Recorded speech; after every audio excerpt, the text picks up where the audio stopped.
Salut les devins, c'est Saikyo. L'actu Dragon Ball est assez généreuse en ce moment et elle est également généreuse du côté de Super Dragon Ball Heroes. On se retrouvera avec une prochaine vidéo concernant tout ce qui peut être date de sortie approximative et surtout preview de l'épisode numéro 4 et tout ce qui va bien concernant la suite de Super Dragon Ball Heroes.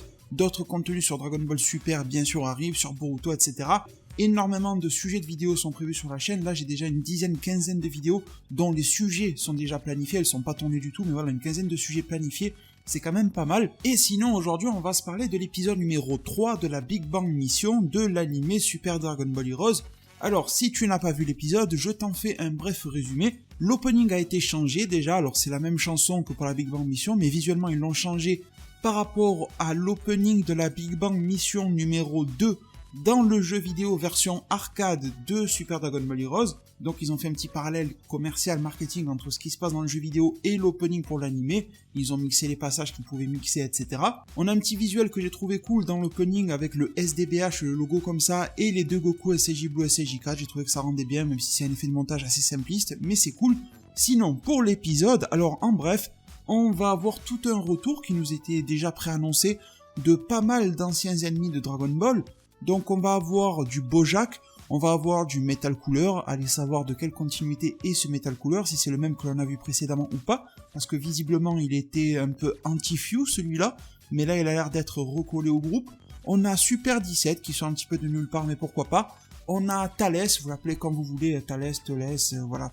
Vous prononcez comme vous voulez, pour moi ça sera Thalès même si c'est pas forcément très correct. Et le dernier qui reste, c'est un fameux Dr W, avec son espèce de monocle cybernétique qui fait des zooms, là, un petit peu comme le chef des troupes, là, des Pride Troopers, ça me rappelle un petit peu ça. Mais bon, voilà, on ne sait pas réellement qui il s'appelle Dr W, on voit qu'il possède un artefact, donc cette pince de crabe mécanique qui ressemble énormément à celle de l'armure du Dr Willow dans le film correspondant de Dragon Ball Z, étant donné qu'il s'appelle Dr W, qu'il est un scientifique. Il y a fort à parier que Super Dragon Ball Heroes vient d'inventer un chara-design pour le Dr Willow que nous n'avions jamais vu. On l'avait vu un petit peu comme le chewing-gum en tête de Malabar là qu'il y a dans les Tortues Ninja. Il est toujours dans un corps géant là, musclé, on dirait qu'il y a un four au milieu de son ventre. Ben ils ont fait la même chose avec le Dr Willow à l'époque, il n'y avait que le cerveau, il était dans une machine et tout ça, ils s'étaient tous battus contre lui, ça terminait un Genkidama qui va bien, et là visiblement ils ont donné une réelle apparence au Dr Willow, sous prétexte, nous dit Few, que Few a réussi à récupérer ces méchants là, juste avant qu'ils ne se fassent tuer. Alors je ne prends pas trop la tête parce que c'est Heroes, mais reste à voir quand même pourquoi, comment ça a été fait, c'est-à-dire déjà dans quel monde, dans quelle timeline, dans quelle dimension.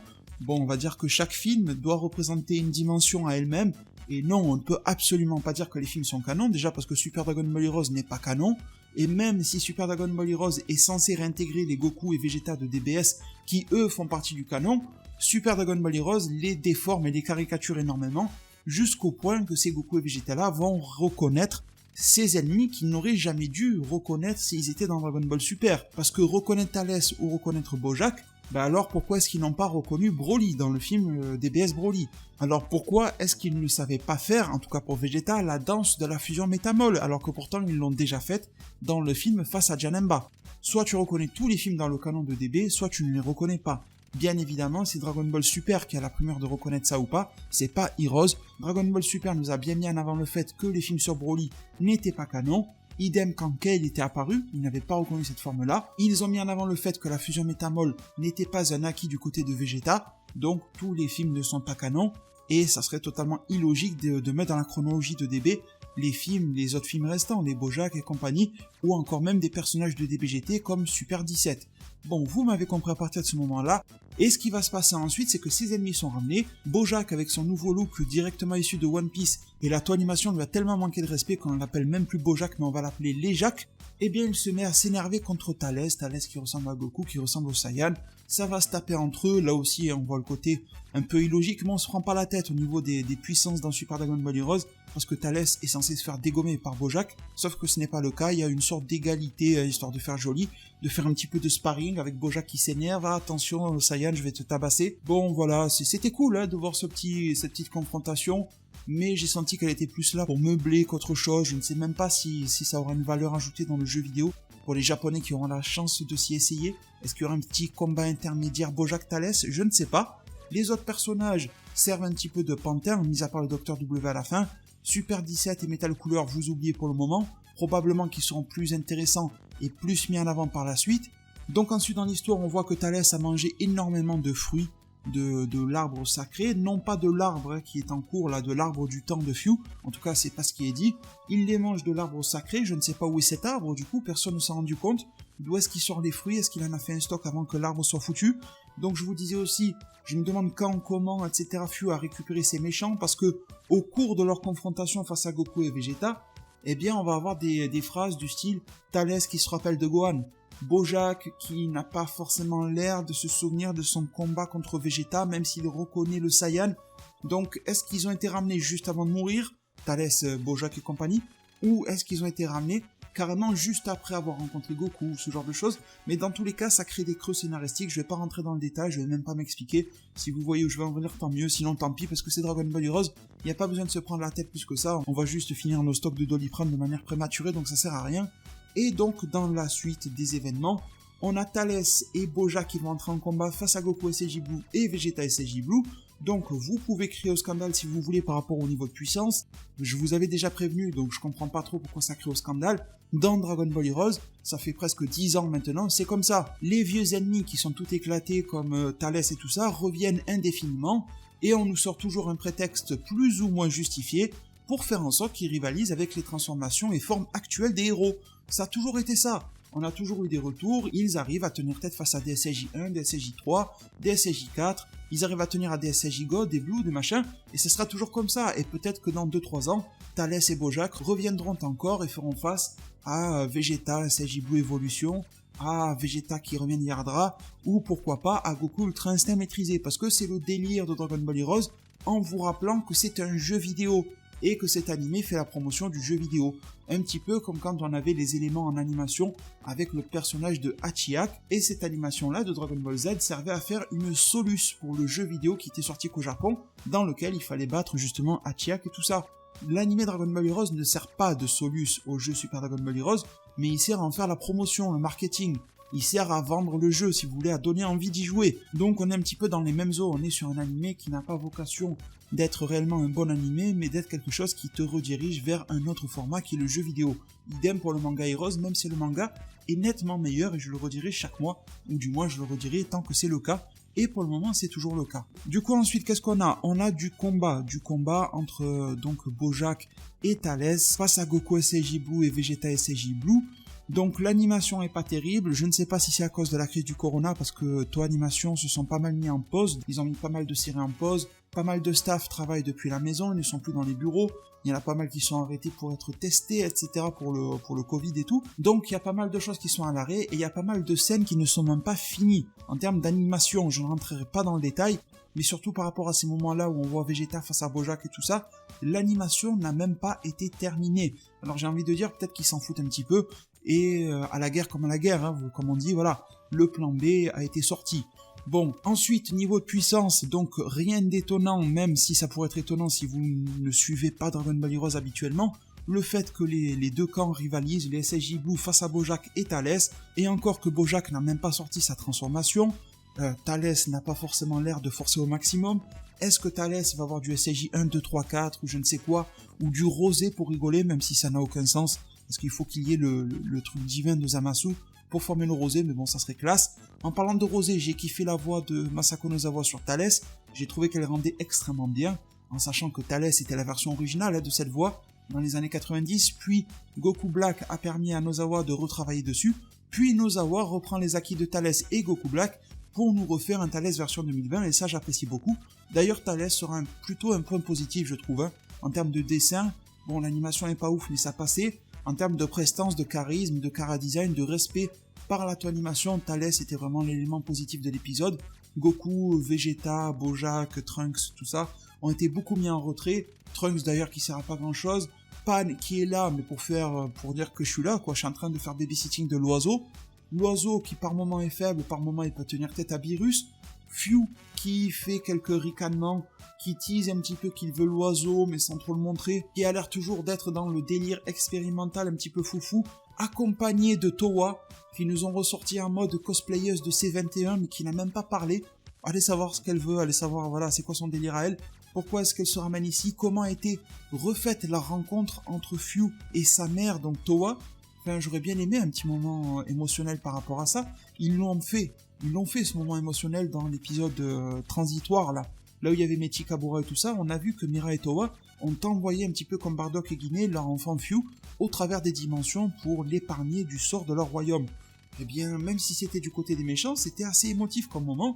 Et là, aller juste rentrer en contact avec lui, aller savoir comment et pourquoi. Probablement que ça sera expliqué dans le manga et surtout dans le jeu vidéo, mais j'aurais bien aimé que l'anime vienne compléter ce qu'il avait déjà lui-même apporté. Et sinon, sur le combat, ce que je remarquerai, hormis le Bojack qui tient tête et Thalès avec ses fruits, c'est l'aura qu'ils ont autour d'eux. Je ne sais pas si vous avez remarqué les devins, cette aura rouge et noire, c'est exactement la même que celle de Kamba. Kamba, donc le fameux Saiyan, vous l'appelez Kumber, Kamba, un peu comme vous voulez, qui nous a fait preuve de multiples transformations Saiyan.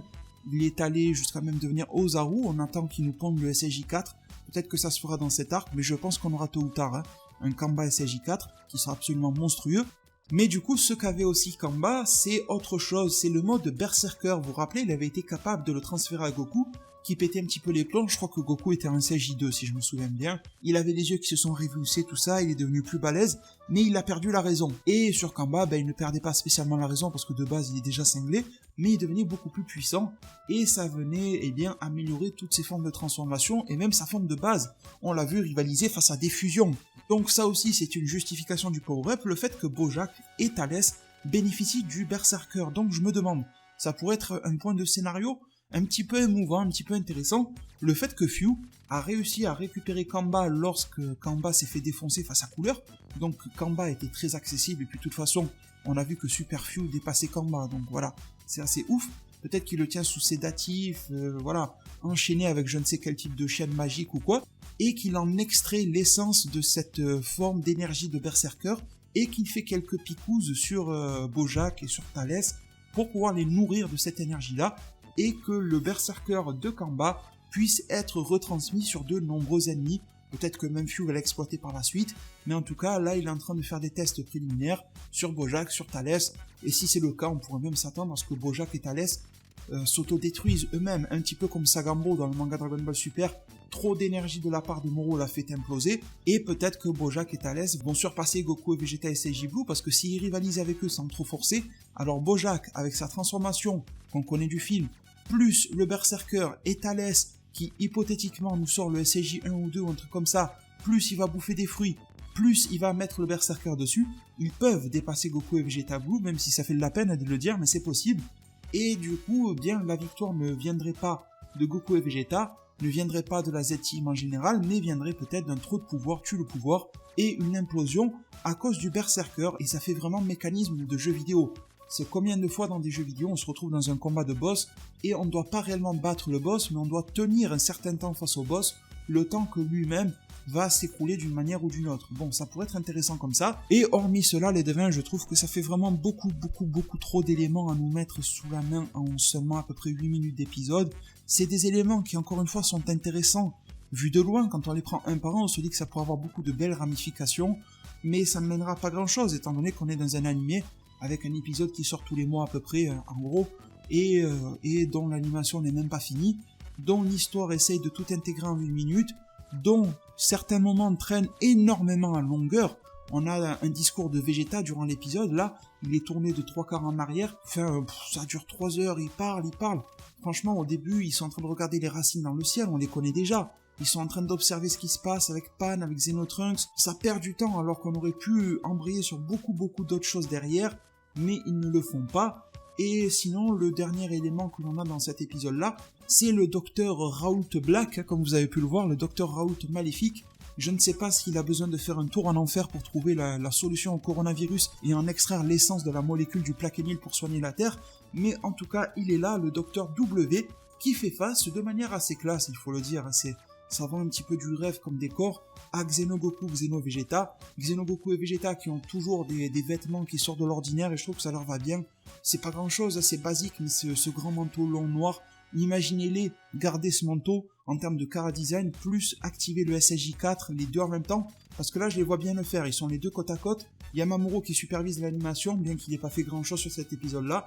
eh bien il aime bien faire ce plan où il y a Goku et Vegeta comme ça, légèrement la caméra de biais, et les deux d'un coup activent le SSJ4 en même temps, les deux auras qui se combinent, c'était déjà le cas, on avait déjà ce genre de scène qui était dans DBGT, c'est souvent repris dans Heroes, et j'aimerais bien voir les deux activer le SSJ4 en gardant leur veste, mais je pense que s'ils passent au SSJ4, ils vont nous faire une scène comme quoi la veste se désagrège ou explose, et on va retrouver leur chara-design habituel. Bon, sinon ce Raoult Black là, ce Dr W, je suis à peu près convaincu comme vous tous que c'est le Dr Willow.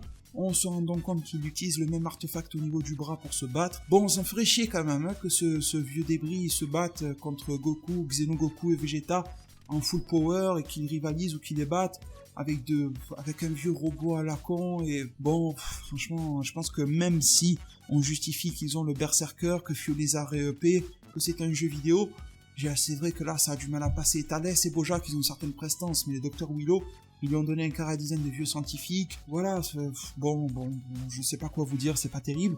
Et sinon je voulais faire une petite digression, mais intéressante, en vous disant que, est-ce que vous avez remarqué, je pense que là ça se ressent aussi, la différence un petit peu psychologique qu'il y a entre Xenogoku et Xeno-Vegeta. On s'en est pas parlé alors que j'aurais pu le faire durant les précédents arcs. J'aime beaucoup le fait que Xenogoku et Vegeta sont les mêmes plus ou moins que ceux que l'on connaît.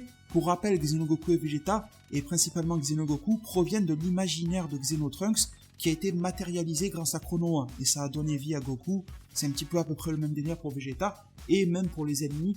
Bon, tous ne sortent pas de la tête de Trunks, mais dans l'idée c'est ça. Ce sont des personnages parallèles issus de mémoires, de souvenirs, de vœux exprimés auprès de Dark Shenron et ce genre de choses. Bref, on rentrera dans ces détails-là si vous le voulez dans une autre vidéo, mais du coup ces personnages alternatifs sont très intéressants parce que même s'ils reflètent ce que l'on connaît déjà de ces personnages-là, ils sont aussi différents et plus évolués et plus matures sur certains aspects. Est-ce que vous avez déjà vu à un tel point Goku et Vegeta en train de coopérer? Ben non, c'est vraiment que Xenogoku et Xeno-Vegeta. D'habitude, ils font des pierres, papier, ciseaux, des janken pour savoir qui va se battre un contre un. D'habitude, ils font du chacun leur tour face à Moro. Vous voyez ce que je veux dire? Mais là, ils sont très souvent en coopération, et ce depuis le début de l'animé, et ce depuis le début du jeu vidéo et du manga Heroes, ça a toujours été comme ça. Au moment de faire la fusion, ni Goku ni Vegeta ne rechignent à la tâche, alors que normalement, on a toujours le classique Vegeta, qui est un petit peu éhonté, qui va dire « Ah non, j'ai pas envie, mais il faut sauver la Terre et Bulma, allez hop, je le fais ». Non, c'est bon, il a compris, il a évolué, il est passé outre cela. Mais il est passé outre cela parce qu'il n'est pas réellement Vegeta. Il est Xeno-Vegeta, et l'autre est Xenogoku, sorti de l'imaginaire de Xenotrunks. Donc il ne reflète que ce qu'est Vegeta dans l'imaginaire de Trunks, et ce monde de Xeno n'est que le reflet de ce qu'est le monde réel, original, de ce que l'on connaît de Dragon Ball. Mais je trouve que quand même, l'écriture implicite de ces deux personnages est très intéressante, et c'est aussi pour ça que parfois ils sont plus efficaces que la Z-Team originelle. Par contre, contrairement à la Z-Team originelle, le fait qu'ils se la jouent moins solo joue des fois aussi à leur rencontre, c'est-à-dire que Goku et Vegeta évoluent Xeno, les versions Xeno évoluent souvent de manière conjointe, c'est-à-dire qu'il y en a rarement un qui dépasse l'autre, et c'est-à-dire qu'il y en a rarement un qui se lance dans une bataille désespérée sans l'autre.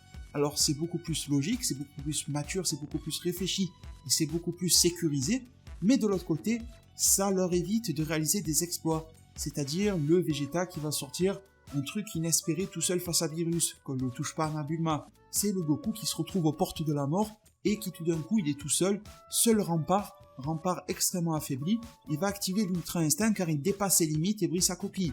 Ça on l'a que très rarement, voire même peut-être jamais. Faudrait que je rejette un coup d'œil à toutes leurs actions, mais de mémoire c'est pas vraiment arrivé ce genre de choses. Ils sont un petit peu des inséparables ces deux-là, parce qu'ils évoluent ensemble, tandis que les Goku et Vegeta que l'on connaît sont inséparables, mais ils ne sont pas indissociables, vous voyez. Ils arrivent à tirer leur épingle du jeu même en étant solo, et parfois même ils l'attirent mieux en étant solo, parce que justement ils vont pouvoir activer cet état d'esprit du limit breaker, le dépassement des limites, et sortir quelque chose venu de nulle part. Du coup les devins, voilà, vous avez compris que c'était un épisode que j'ai plus pris à la rigolade, entre Black Raoult, entre les Jacques, entre Few qui marmonne, entre Toa cosplay de C21, enfin bon, voilà, pas mal de choses qui sont très risibles. L'épisode en soi génère quelques bonnes promesses, mais bon, voilà, sans plus, c'est pas de quoi s'enflammer non plus. Concernant l'épisode numéro 4, je vous dirai ce qu'il en est en termes de contenu, probablement aussi en termes de date de sortie, que ça soit une date approximative ou une date définitive de sortie, ça dépendra de ce que le site officiel nous a donné en termes d'informations. Et soyez à l'affût sur ma chaîne YouTube, donc abonnez-vous, activez la cloche des notifications, beaucoup de contenu qui risque de vous plaire sur Dragon Ball Super, sur Heroes, sur Boruto, sur plein d'autres choses va arriver dans les prochains jours. Si cette vidéo là vous a plu et surtout si vous voulez soutenir ma chaîne YouTube, eh bien mettez tous un maximum de pouces bleus. Merci infiniment du fond du cœur pour tout, prenez tous extrêmement bien soin de votre futur, partagez-moi tout ce que vous avez pensé de cet épisode en zone commentaire, si vous êtes d'accord ou pas avec moi, c'était une analyse vraiment tout en légèreté par rapport à Dragon Ball Super, et à plus pour de prochains arts divinatoires.